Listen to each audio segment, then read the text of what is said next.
Boa noite. Eu quero aqui desejar boa noite. Hoje uma live muito especial. Contamos aqui com a Vera Lúcia, a Lucinha, que é militante do MST da Bahia e da Executiva Nacional do PT. Boa noite, Lucinha. Seja muito bem-vinda aqui nessa live, falando aqui com a militância, particularmente de Santo André. Boa noite, Tiago. Boa noite a toda a militância aí, aguerrida de Santo André. Boa noite também aí o companheiro Florestan.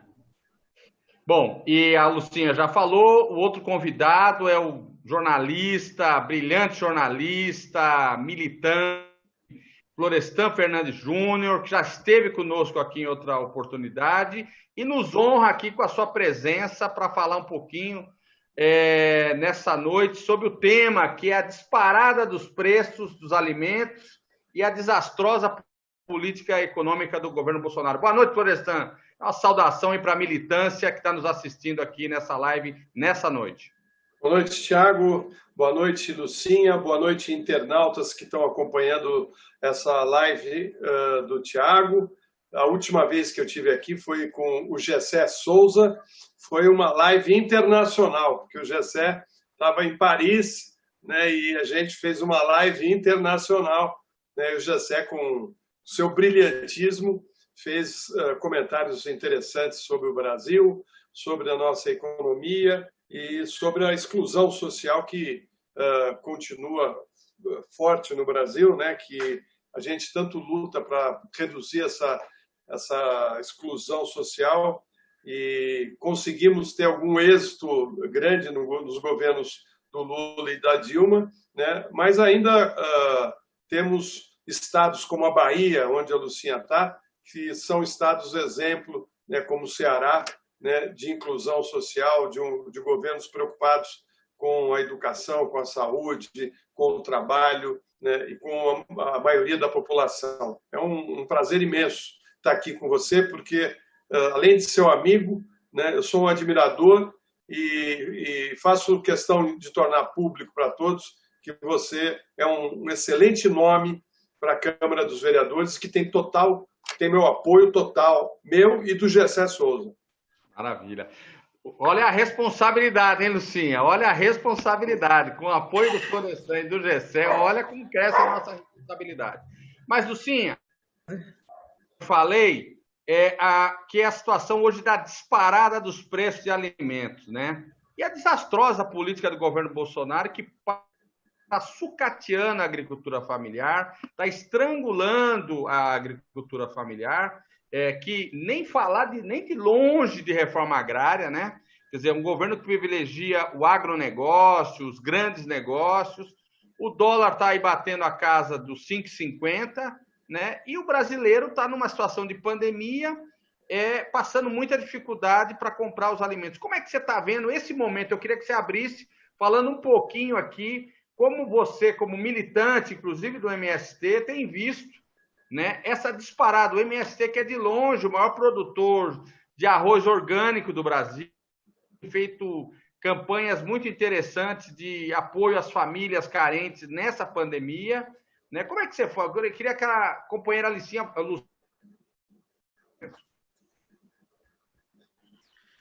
Então, Tiago, prazer imenso, viu? Tá aqui proseando mais você hoje à noite sobre essa temática aqui, junto com você aí, Florestan, Ave Maria. Me sinto grandona, perto de ser dois. Então, é um prazer imenso estar aqui com vocês. Mas eu acho, Tiago, que é importante a gente sempre começar as nossas colocações, a gente sempre relembrar, e eu tenho certeza que a militância toda aí de Santo André tem isso em mente de maneira tranquila, que está em curso uma estratégia das classes dominantes de desmonte total, desmonte de tudo que é público, né, de tudo que é para servir ao povo por parte deste Estado, dessa máquina, conquista que a gente conseguiu ao longo de anos.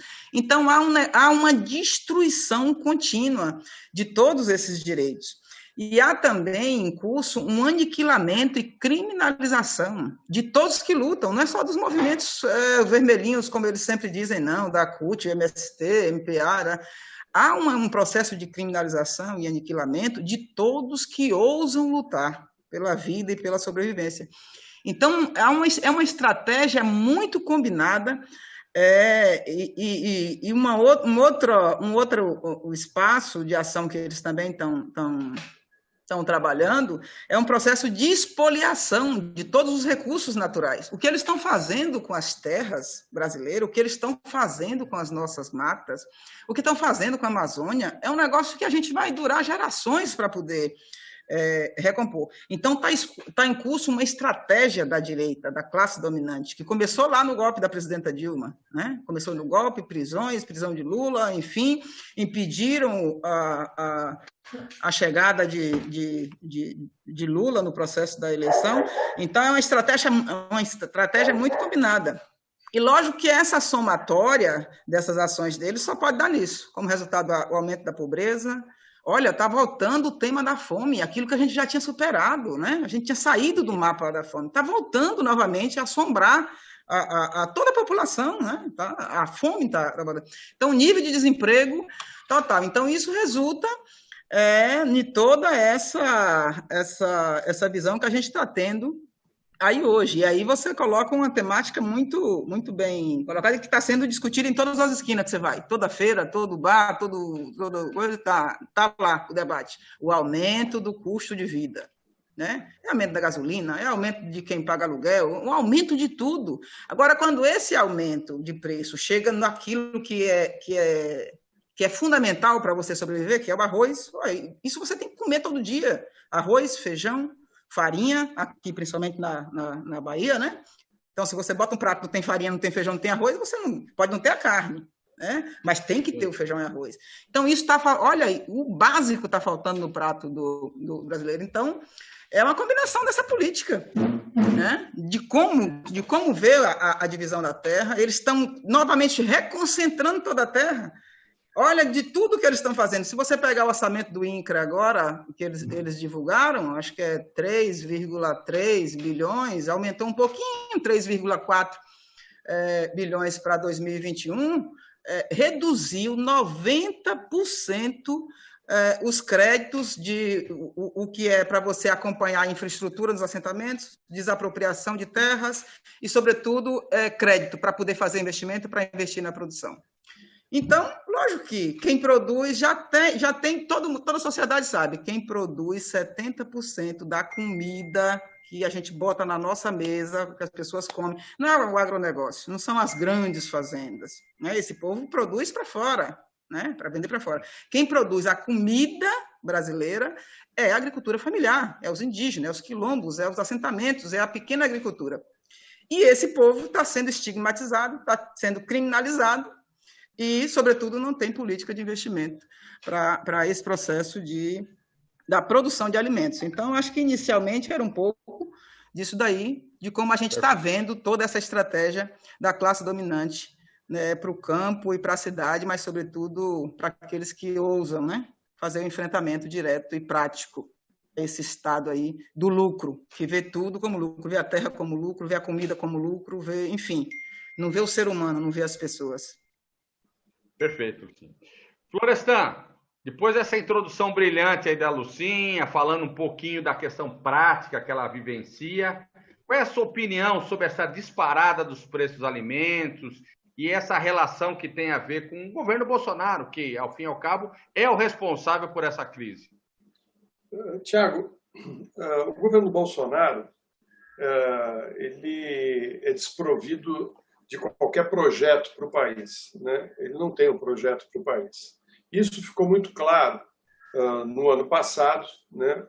Onde a nossa economia patinou, não tivemos crescimento econômico, o que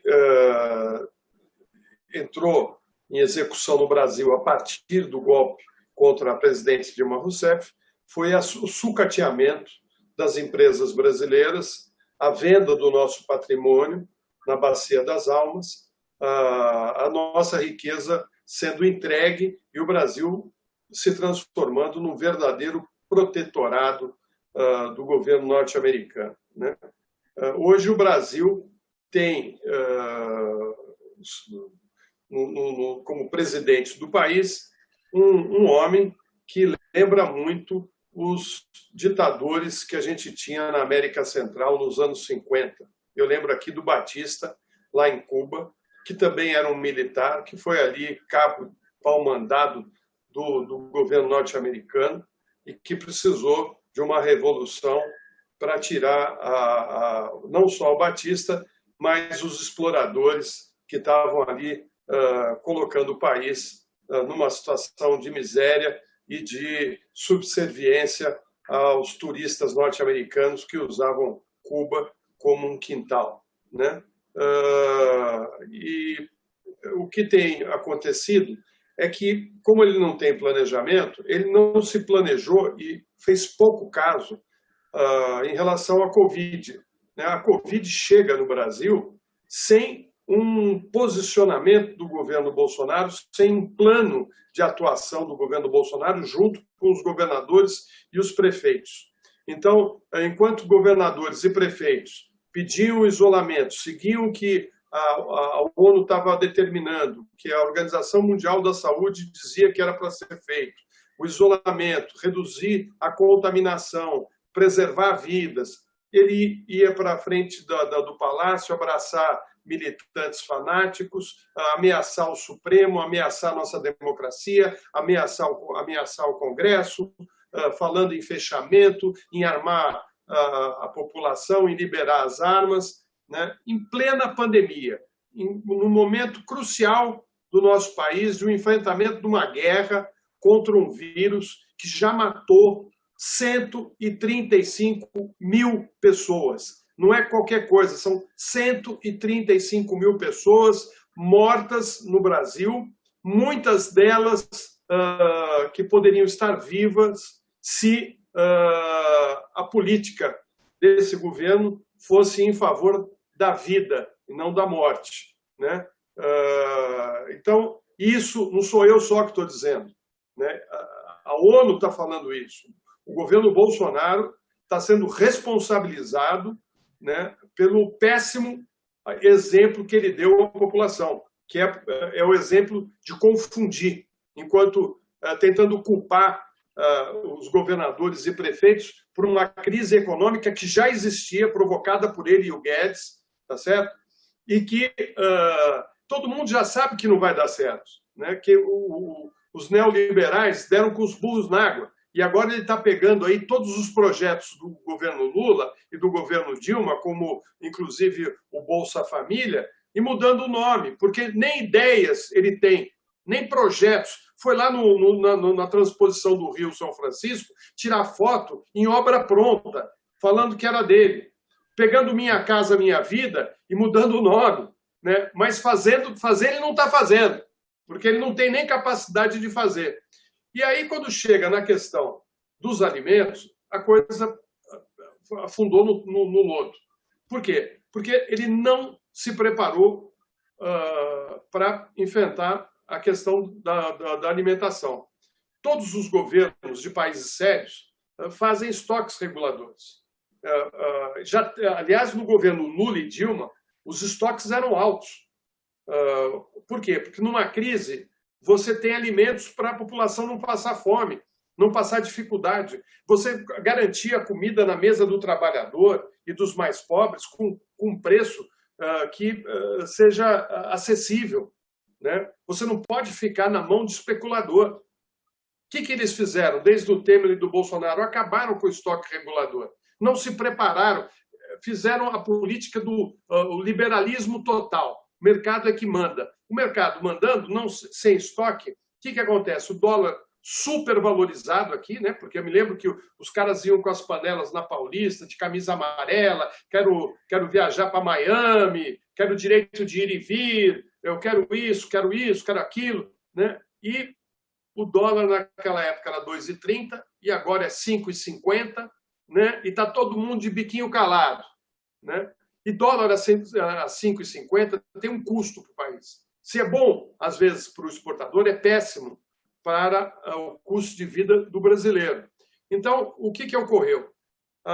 O arroz começou a ser vendido, exportado. Por quê? Porque o nosso dinheiro vale pouco e aqui dentro estava barato. E aí o que acontece? Os países lá de fora começaram a comprar nosso arroz porque o preço estava baixo para eles. Está caro para nós, mas estava baixo para eles. E aí leva o nosso arroz embora, aí o preço aqui fica mais caro ainda, porque nós temos que acompanhar o preço que o mercado internacional está pagando, e a gente não tem tanto que você vê o salário mínimo, a queda do salário mínimo em conta, se você colocar em relação ao dólar. Né? Cai de $400 na época do Lula para menos de $100 agora. Né? Então, o poder de compra do trabalhador desabou. E não foi só o arroz que subiu. Subiu o arroz, subiu o feijão 30%. Né? Os legumes todos subiram. Né? O café vai subir agora cerca de 20%. Então, assim, há um desarranjo na economia. O custo de vida está caríssimo. Basta você ir às compras. Qualquer brasileiro que vai comprar os seus alimentos para levar para casa sabe o quanto está custando, porque o salário não está dando para pagar. Né? Então, vai falar, não, porque a ajuda emergencial está fazendo as pessoas comer mais arroz. Não tem nada a ver com isso. Nada a ver com isso. Né? A questão é outra. A questão é outra. Né? Então, assim, agora ele pega e libera a importação de arroz. Aí eu te pergunto, se você for comprar arroz hoje, o que você tem que fazer? Você tem que entrar em contato com o país que produz arroz. Você tem que negociar preço com esse país que vende arroz. Você tem que fazer o pedido da compra desse arroz. Você tem que fechar um acordo com os navios que vão trazer esse arroz. Os caras vão ter que ensacar esse arroz. Quanto tempo você acha que leva para chegar no Brasil esse arroz que você negociou hoje? Se você for lá negociar hoje o arroz, quanto tempo você acha que leva para chegar no Brasil esse arroz? Ou seja, não vai chegar a tempo de garantir o alimento na mesa do mais pobre e do trabalhador. Porque aqui é o seguinte, pobre não tiver arroz nem feijão para comer, problema dele. Porque os ricos podem comprar arroz e feijão a qualquer preço. Para eles nunca vai faltar. Vai faltar para o mais pobre. Era aquilo que a Lucinha estava falando. É um desmonte dos projetos sociais de inclusão, um desmonte. Né? Isso está custando muito caro à população mais carente. Né? E o que ele tem feito é um populismo barato. Né? Porque ele não está gerando emprego, ele não está criando emprego. E se você for ver hoje, está desencadeando um aumento de preço em outros setores. A construção civil está tendo aumentos absurdos do cimento, do aço, de todos os materiais, o PVC, os canos de PVC, né? Está tudo muito caro. O desemprego continua alto, essa ajuda emergencial acaba em dezembro, já reduziu o valor, e aí a gente vai começar o ano que vem com uma situação muito difícil. Desemprego em alta, uma pandemia que vai fazer efeito sanfona, ela cresce, diminui, o que era talvez para passar num período mais curto vai ficar, enquanto não aparecer a vacina, fazendo vítimas, né? E o Brasil com uma perspectiva muito ruim do seu futuro. Né? Então, ele faz esse populismo barato, né? Que, num primeiro momento, pode estar dando para ele, e está dando mesmo, né? Um aumento na popularidade, mas é feito em cima de uma postura que não ajuda o país no crescimento. E, para piorar, tem as queimadas na região amazônica, né, que serve muito mais aos interesses dos grandes latifundiários, estão destruindo a mata, acabando com a fauna e com a flora. Né? Para quê? Para transformar essas terras em terras do agronegócio, né, para enriquecer um setor pequeno da população e os brasileiros ficarem totalmente à margem de qualquer inclusão social, de qualquer perspectiva futura. Né? E, nesse caso, o MST ele é um exemplo, né, de movimento, porque ele está no campo, ele está produzindo alimentos, os alimentos que vão para a mesa das pessoas, né, os alimentos que a gente come no dia a dia. Quem produz é o pequeno agricultor. não é o agronegócio, como disse a Lucinha, né? E se você sufoca o pequeno produtor, como ele está fazendo, inclusive invadindo um assentamento do MST na Bahia, né? Produtivo, para que ele fez isso? Ele está prejudicando o país. Ele tinha que fazer, era reforma agrária, dividir as terras, ampliar a produção de alimentos, que o Brasil pode ser um celeiro de alimentos para o mundo, né? Mas não é essa a ideia dessas pessoas. A ideia é fazer dinheiro rápido e de maneira totalmente descompromissada com o desenvolvimento do país. Ô Tiago e Florestan, e aí neste caso do que eles estão fazendo com a Amazônia, com aquela região Amazônia lá, com as queimadas, aí de fato eles estão fazendo estoque, mas estoque de terra, né? Com a proteção, inclusive, do Estado. Sim. Estoque de terra para os grandes latifundiários e inclusive com a proteção do Estado. Ô Lucinha, só para fazer porque essa gestão do Bolsonaro, ela faz escola, né? Então, quando você pega aqui no plano municipal, você vê um desmonte, por exemplo, de programas que nós tínhamos, como era o programa de aquisição de alimentos aqui para merenda escolar, que em Santo André, uma cidade da Grande São Paulo, a gente comprava 50% dos alimentos da merenda escolar tinham que ser necessariamente da agricultura familiar. Né, que era a gente usava o PAA, que era um programa de aquisição de alimentos, né, que a gente produzia uma merenda de extrema qualidade para as crianças, com produtos, legumes, com frutas, hortaliças, e que, ao mesmo tempo, beneficiava o pequeno agricultor e o agricultor familiar. Isso em Santo André retrocedeu. A gestão tucana aqui, ela simplesmente acabou. Ela compra da indústria, dos intermediários, dos produtos enlatados. Ou seja, a merenda está cada vez mais, só para dar um exemplo, com produtos altamente industrializados, embutidos. Ou seja, você perde a qualidade do ponto de vista da segurança alimentar, que é um debate que o Bolsonaro acabou. Não tem mais segurança alimentar, que é uma política de segurança alimentar, que é algo estruturada que nós tínhamos no Ministério de Desenvolvimento Agrário, né? Que eles acabaram com o Ministério do Desenvolvimento Agrário, eles concentram tudo no agronegócio, né? O desenvolvimento agrário tinha um olhar para a agricultura orgânica, para o pequeno produtor rural, produtor de leite, né?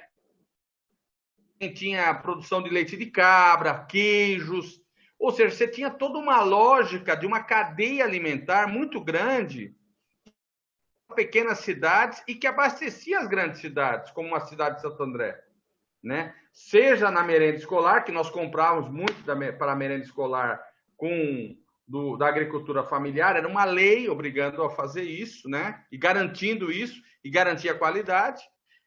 Eu me lembro que a gente recebia aqui muitos produtos da Cobal, né?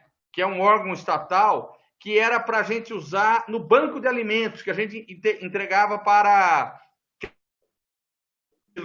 entidades assistenciais para segurança alimentar, né? Também produtos oriundos da reforma agrária. Você tem um efeito em cascata, você tem uma lógica nacional que desce para os estados, para a maioria dos estados, né? Não dos estados pelos partidos progressistas, e para os municípios, que estão assim, isso não é um assunto que interessa, só que interessa agora, chama atenção, quando o quilo do arroz está sendo vendido, um pacote de 5 quilos é quase R$40. Daí chama atenção um produto desse. E o dólar alto acaba tendo um efeito econômico devastador interno, porque o custo de vida, o Florestan falou, o dólar estava 3, cai um passado recente aí, 3,50, está 5,50, ou seja, ele subiu quase 100%, né? 70%. Então, ou seja, o custo de vida interno subiu 70%. Essa é a lógica. A embalagem de plástico, como o plástico é um produto com preço internacional, eu não vou falar o termo, é uma commodity, né? Que é um preço internacional de produtos, o plástico é um preço tabelado. A embalagem que você compra aqui também aumentou por conta disso. Um cano de PVC, que é um tipo de plástico, o aço, que são todos preços internacionais que dispararam por conta do dólar. Ou seja, construir no Brasil está mais caro, né? Então, assim, eu vou devolver a palavra para a Lucinha, que qual é a saída, né? Qual é o momento, assim, como é que nós vamos enfrentar isso no curto prazo? Evidente que nós temos que derrotar a política econômica de Bolsonaro, fora Bolsonaro, mas o que é que os movimentos podem se proteger, né? Como é que você imagina um pouco isso? Uma pergunta bastante complexa, mas o que nós podemos falar para a militância que está nos assistindo, né? É isso. Ô, Tiago, eu acho que a fala se tem uma coisa boa de toda essa desconstrução que está acontecendo no nosso país, é o desaparecimento, a presidenta Dilma fala muito isso, é o desaparecimento dessa força que era centro, enfim. E essas eleições agora, isso vai ficar bem nítido, principalmente nos pequenos e grandes, nos nossos pequenos e médios municípios. Portanto, eu acho que Florestan iniciou bem pré-candidaturas e candidaturas como você, figuras que conhece, sabe, com embasamento, com pé no chão, será determinante, porque neste momento eleitoral, principalmente agora, vai ficar muito nítido que existe só duas grandes saídas. Ou você está com o projeto bolsonarista, que é essa desconstrução toda, ou você está com um projeto de esquerda, em especial os nossos candidatos, as nossas figuras que vai poder fazer essa defesa do Estado a serviço do povo, das pessoas que mais precisam, né? De saúde, educação, né? Agricultura orgânica, enfim. Agora, para além Florestan focou duas coisas importantes, isso, a questão dos estoques, isso é importantíssimo, e ele não fala nisso, né? Ele só fala que vai importar produtos, arroz de fora, mas ele não se coloca como agente responsável, apontando saídas baseado na sua realidade, né? Então, essa questão dos estoques é fundamental. Lógico que teve também essa questão do dólar aí.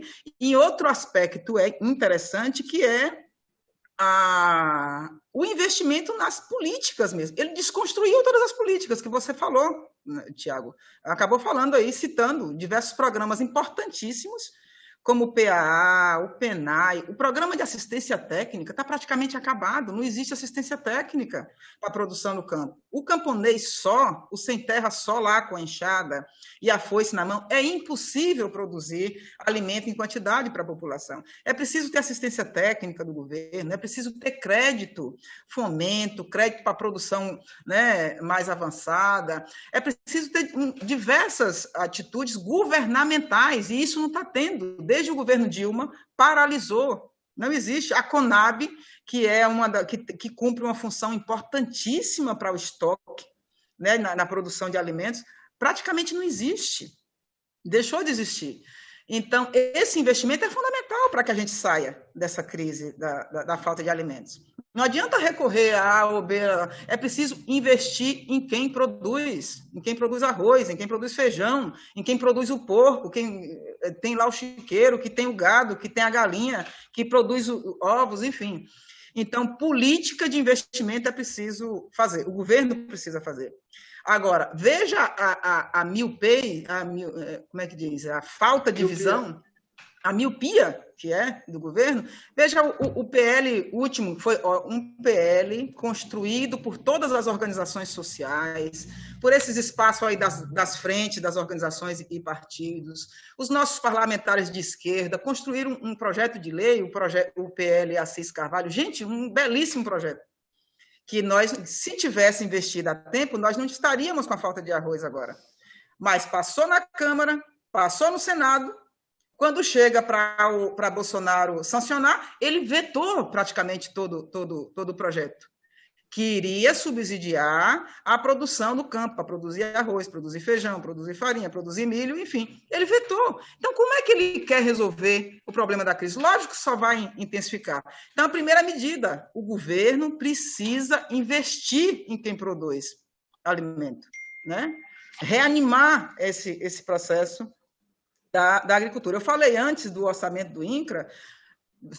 Veja, você pegar o orçamento desse ano agora, 2020, 66% do recurso do orçamento do INCRA ser para pagar indenização de fazendeiro, O fazendeiro que teve sua terra desapropriada, eles permitiram agora que o fazendeiro entrasse na justiça, questionasse o valor, ampliasse o valor dessa compra. Então, veja só, 66% desse recurso, que seria para desapropriação, para investir na produção, para assistência técnica, para o Pronera. O Pronera praticamente deixou de existir, que é um programa de educação que forma os companheiros e companheiras, né, desde a alfabetização de jovens e adultos até a qualificação profissional de fato, deixou de existir. Mas, enquanto isso, ele pega todo esse recurso, já pouco que é, e vai pagar, vai dar de volta aos fazendeiros. Então, há uma política bem deliberada de morte ao povo, né? Então, só vai intensificar um pouco mais. Saídas, eu acho que não há outra, senão a organização, senão a unidade da classe. Nós precisamos, e eu acho que principalmente o processo eleitoral agora, Tiago, a gente vai ter que, nos palanques nossos, nas discussões nossas, nós precisamos trabalhar aquele processo da formação da consciência. O nosso povo precisa evoluir a consciência, sair daquela consciência ingênua, de que tudo, inclusive a pandemia agora, né? Foi Deus que quis, está escrito na Bíblia que nos fins dos tempos haveria uma peste que mataria. Lógico que se tiver que morrer, vai ter que morrer porque está previsto, enfim. Então, a gente precisa sair dessa consciência ingênua. As desgraças e as coisas boas que acontecem são produtos da atividade dos homens e mulheres, e principalmente os homens e mulheres que estão em espaços decisórios de poder. Por isso, a importância do voto, né, na hora de votar. O nosso povo precisa se conscientizar, para que, de fato, a gente esteja nos diversos espaços, discutindo e construindo aquilo que seja da nossa vida real. Então, a unidade da classe, a evolução da consciência, de que, de fato, a saída para os nossos problemas, para o desemprego, para a fome, enfim, é a unidade. A gente precisa, de fato, se juntar nos partidos, nas organizações populares, para poder fazer a defesa daquilo que a gente acredita, de fato, né? Nas ruas, nas urnas, enfim. Acho que é um pouco isso. Obrigado, Lucinha. Florestan, é possível a gente sonhar com alguma saída, alguma alternativa nesse momento? A Lucinha apontou aí algumas, né? Que é derrotar essa política. Qual é a sua opinião? E você que escreve para jornais fora do Brasil, o que eles falam do Brasil fora do Brasil? Eu sei que você é correspondente do El País, um pouco sobre essa situação toda aqui do Brasil. Então, a imagem do Brasil, principalmente na Europa, é péssima, né? Não só na Europa, nos Estados Unidos também, né? Recentemente saiu um vídeo espetacular produzido na Europa, narrado por uma criança, mostrando as queimadas patrocinadas pelo governo Bolsonaro e mostrando como elas estão ligadas intimamente à produção de empresas no mundo, né? Então você vai vendo o fogo queimando o tênis da Nike, a roupa de uma outra grife, e vai associando as marcas ao incêndio criminoso que está acontecendo no Brasil. É um vídeo curto, mas muito contundente, né? E passa a imagem de um país que está destruindo a floresta amazônica, que é de vital importância para o planeta, né? E a responsabilidade que essas empresas têm ao fechar negócios com o Brasil. Ou seja, a curto prazo, o Brasil vai ter problemas sérios nas suas relações econômicas. Principalmente, então, se o Trump perder a eleição, né? Porque o Bolsonaro vai ficar mais isolado ainda aqui, né? Eu acho que a Lucinha apontou o caminho, né? O caminho é realmente a retomada da luta, né? Da luta dos movimentos, a unificação dos movimentos, e aí nós temos que retomar as antigas bandeiras que nós deixamos lá para trás durante os governos de Lula e de Dilma. Houve uma acomodação dos movimentos sociais e eles se enfraqueceram com isso, né? Então, nós temos que retomar as antigas bandeiras e mostrar que nós somos, sim, diferentes deles, né? Muito diferentes, né? E eu acho que isso vai acontecer, né? E eu acho também que, nesse momento, a gente tem que falar da questão emblemática das cidades, porque é na cidade que o cidadão tem o seu dia a dia, a sua vida, né? É ali que o filho está na escola, que ele trabalha, que ele usa a condução, é ali que tem os problemas do dia a dia dele, e esses problemas têm que ser resolvidos, né? Isso não vai ser resolvido com políticas públicas que não levem em consideração a grande maioria dos trabalhadores e dos excluídos, né? Então, você estava falando agora há pouco das merendas nas escolas, né, que foram prejudicadas no governo atual, né? Falou da produção de alimentos de qualidade que desapareceu da merenda escolar. E eu lembro aqui, Tiago, que a coisa vai ficar muito ruim para as crianças brasileiras nos municípios, porque muitas dessas crianças vão ter que ajudar as famílias que perderam o emprego, pais que estão desempregados. Essas crianças, muitas vão ter que trabalhar na rua, né? Outras vão ter que ficar em casa para cuidar dos irmãos menores. Uma situação que estava ficando distante nos últimos governos. Havia pleno emprego, né? No governo Dilma, nós chegamos num nível espetacular de oferta de empregos, né? Foi o menor índice de desemprego que o Brasil já teve, né? Porque tinha uma política de crescimento e distribuição de renda que foi dizimado, né? O projeto era acabar com a possibilidade de um país que tivesse autonomia, né? E que construísse a sua história. O Brasil, nesse período, estava construindo a sua história. Então, eu acho muito importante, na sua candidatura, por exemplo, porque você vai poder brigar ali dentro da Câmara, né, para garantir o melhor acesso à saúde da população, do trabalhador, né, porque a saúde é cara, né, a gente sabe disso, os remédios. Você vai hoje numa farmácia comprar um remédio, vê quanto custa um remédio. Uma pessoa que fica doente aqui, né, não tem como comprar os remédios para poder se curar das doenças, né? Os postos de saúde, né, com os enfermeiros e médicos trabalhando em situação de risco, com pouca qualidade de ferramentas, né, para atender bem a população, né? Então, você tem aí uma gama de coisas que o político pode fazer a diferença. Um vereador faz a diferença nessa hora, gente, porque é ele que vai estar ali falando em nome do povo com o prefeito. Se você eleger um vereador que não tem compromisso com você, ele não vai fazer essa luta. Você não vai ter a ajuda dele para brigar por habitação, por transporte com qualidade, com custo baixo, para brigar por posto de saúde, para brigar por uma creche, por uma escola para o seu filho, né? Por melhores condições de trabalho. Então, é um momento muito importante que a gente tem. É o momento de eleger prefeitos e vereadores, porque é da cidade que começa a construção do país.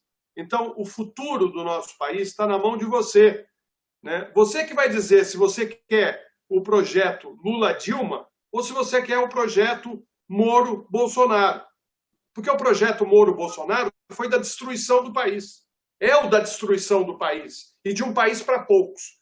Para o país do mercado financeiro. O mercado não gostou. O mercado não quer isso. O mercado não quer aquilo. E daí? Que se dane o mercado. Eu quero saber como é que fica 200 milhões de habitantes. É isso que a gente quer saber. Não os 110 mil que são bilionários e que nem moram aqui, moram em Miami ou em Paris, né? É revoltante você ver isso e pessoas sendo enganadas, às vezes em cultos, em igrejas, que falam em nome de Deus, né? E que, na realidade, estão ali fazendo dinheiro para políticos, para pastores que se dizem homem de Deus, que estão lá no Congresso fazendo negócios, né? E misturando religião com negócios escusos. Tem muita igreja boa, gente, tem muita igreja séria no Brasil, mas tem uma parte da igreja que não é igreja, que é a formação de verdadeiros cartéis de venda de fé, venda de uma passagem para o céu.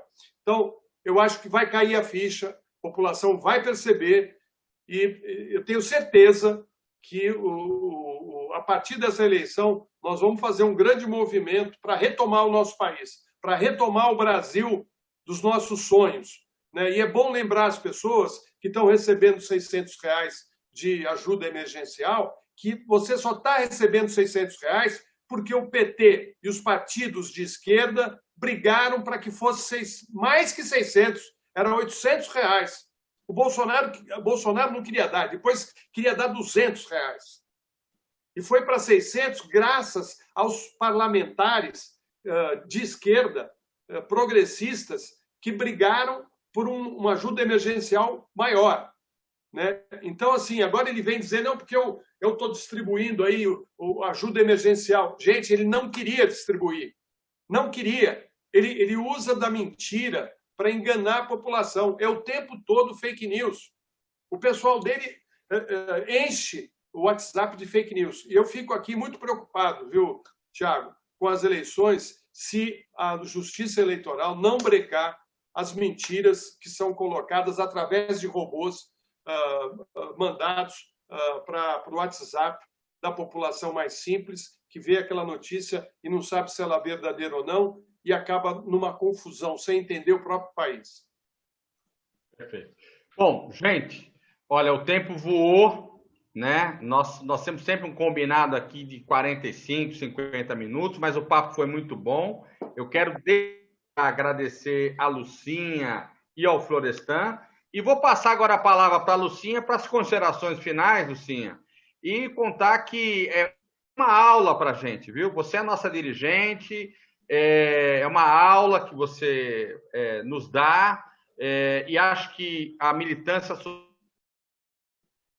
com a luta do MST, com a luta pela reforma agrária, a luta do pequeno camponês, né? E eu espero que a gente possa, essa pandemia, promover coisas interessantes juntos, né? Aqui em Santo André, porque é uma cidade que tem muita gente, é formada, a cidade é de gente que veio do interior de Minas, do Paraná, do Nordeste, do Sul,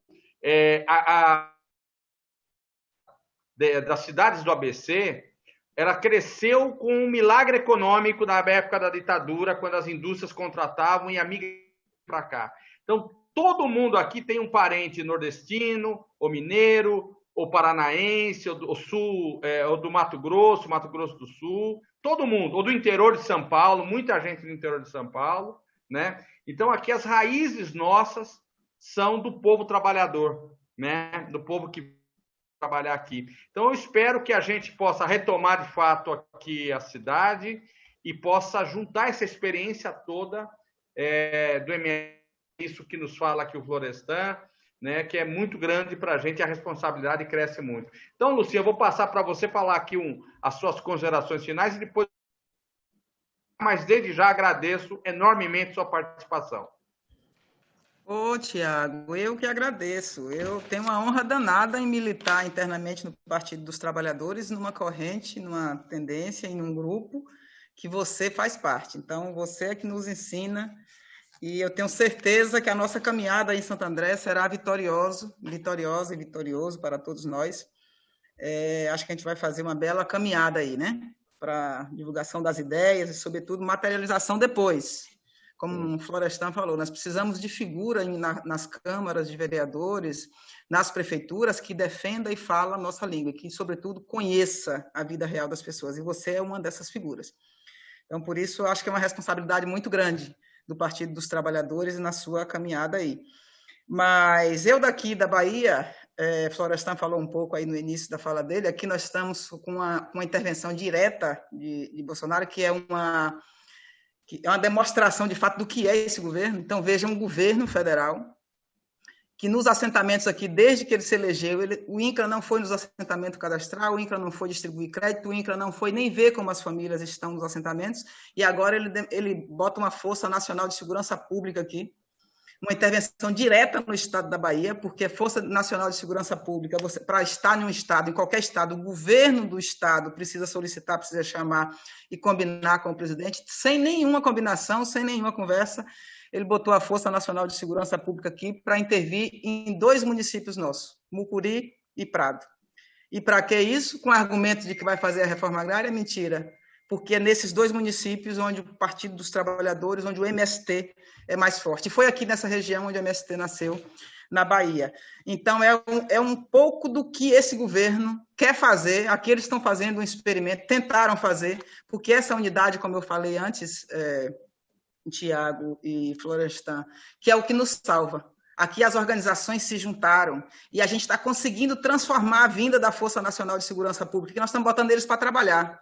Nós estamos levando eles para conhecer a produção orgânica, como produz, como é que trabalha, conhecer a nossa escola, que é a escola nossa nacional aqui, Egídio Bruneto. Então, a gente está desfazendo e, sobretudo, educando eles, o que o povo do campo faz. E isso é fruto dessa unidade, das organizações juntas, né? Então, por isso que eu quis ressaltar isso aqui no final. Mas acho que a fala de Florestan sinaliza muito bem. Nós precisamos, nesse período, principalmente no processo eleitoral agora, Tiago, fazer com que a população enxergue. Só há 2 projetos em jogo.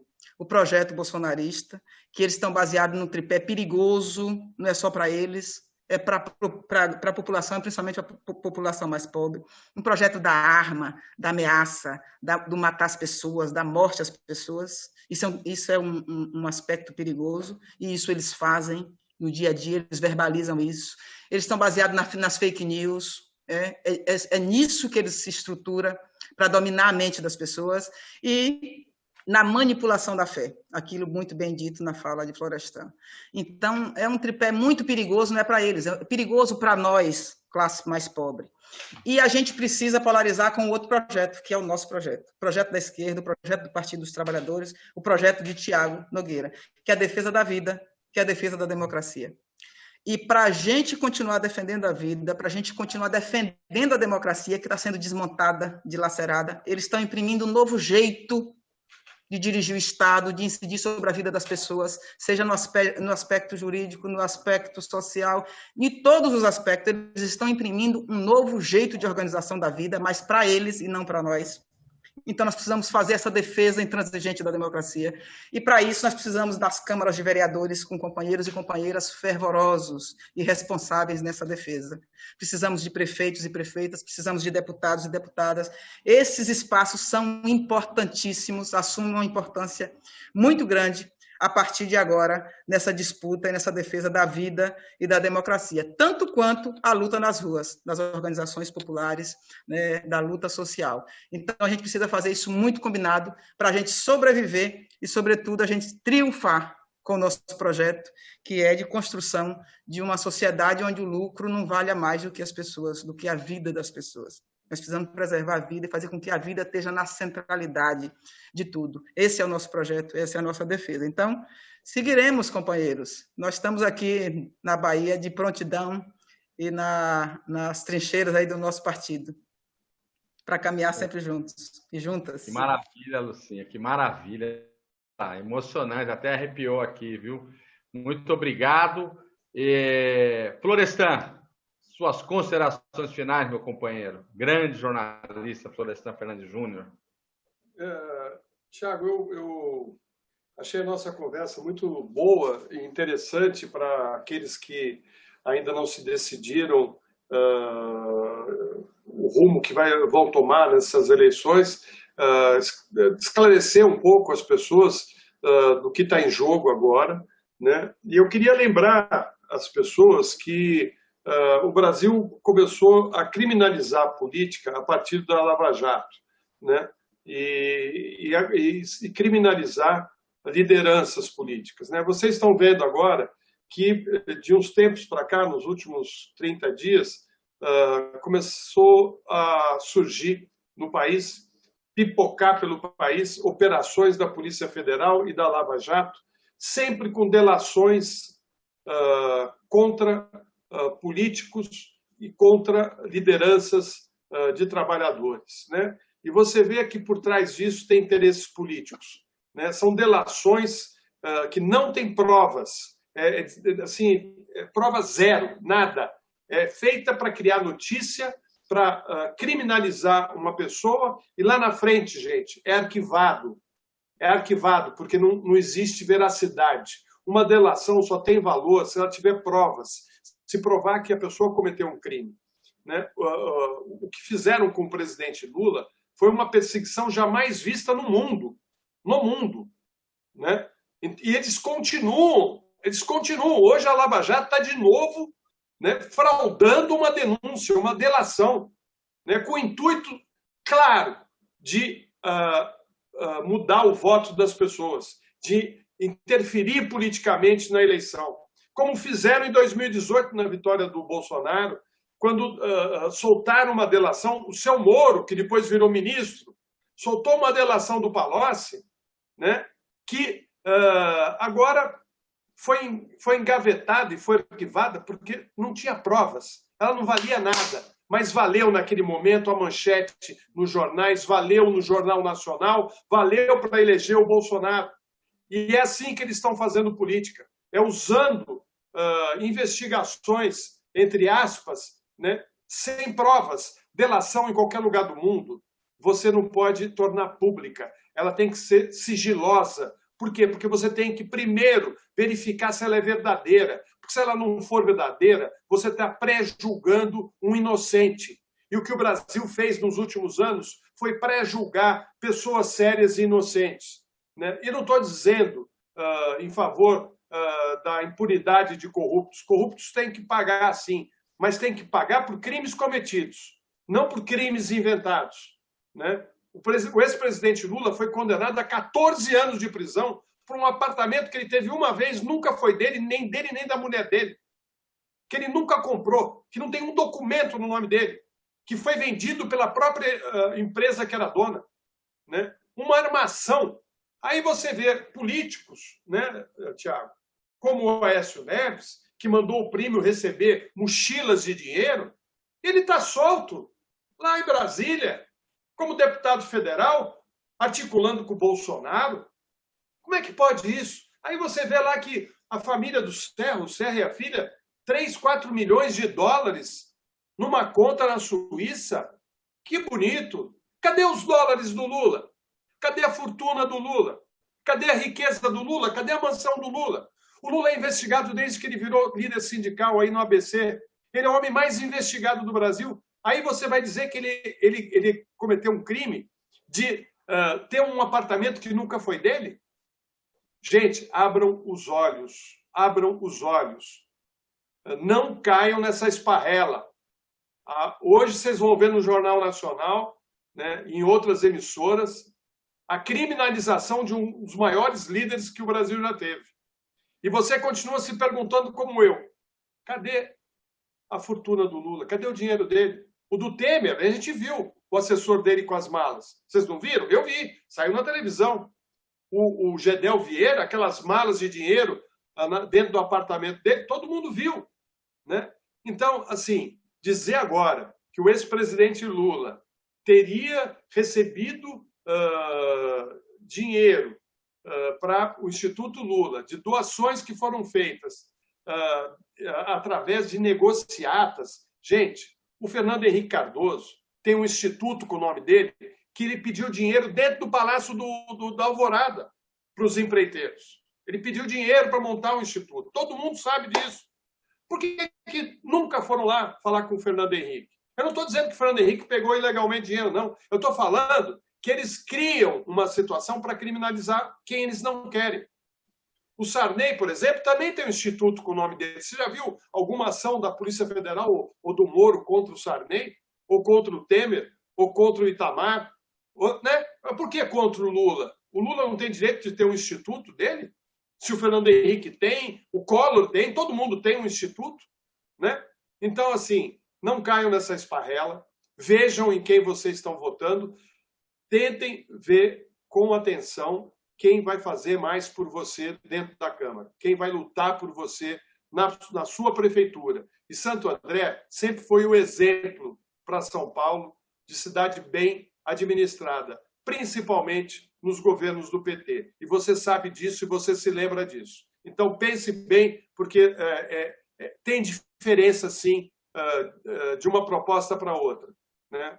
Então, Thiago, tem aqui meu apoio e eu fico muito feliz com a sua candidatura, porque o Brasil precisa de gente como você, sabe? Assim, muita gente não quer entrar na política porque sabe de todas essas questões que eu levantei aqui, né, dessas acusações fantasiosas, fala, não vou me meter nisso, né? Mas se a gente não botar a mão na massa, o Brasil vai ficar na mão dessa mão de gente como o pessoal do Centrão, que está lá com o Bolsonaro fazendo negociatas. Obrigado, gente. Desculpe qualquer coisa aqui. E, Thiago, conte sempre comigo. Lucinha, foi uma alegria estar com você. Um beijo grande. Olha, gente, primeiro, Lucinha, minha grande companheira, parabéns. Vou te chamar outras vezes. Florestan, muito obrigado por tudo que você tem feito. E você, internauta, que nos acompanha, na próxima segunda, às 19 horas, uma nossa live aqui com outro tema, sempre quente, da política nacional. Muito obrigado, boa noite a todos. Tchau. E a todas.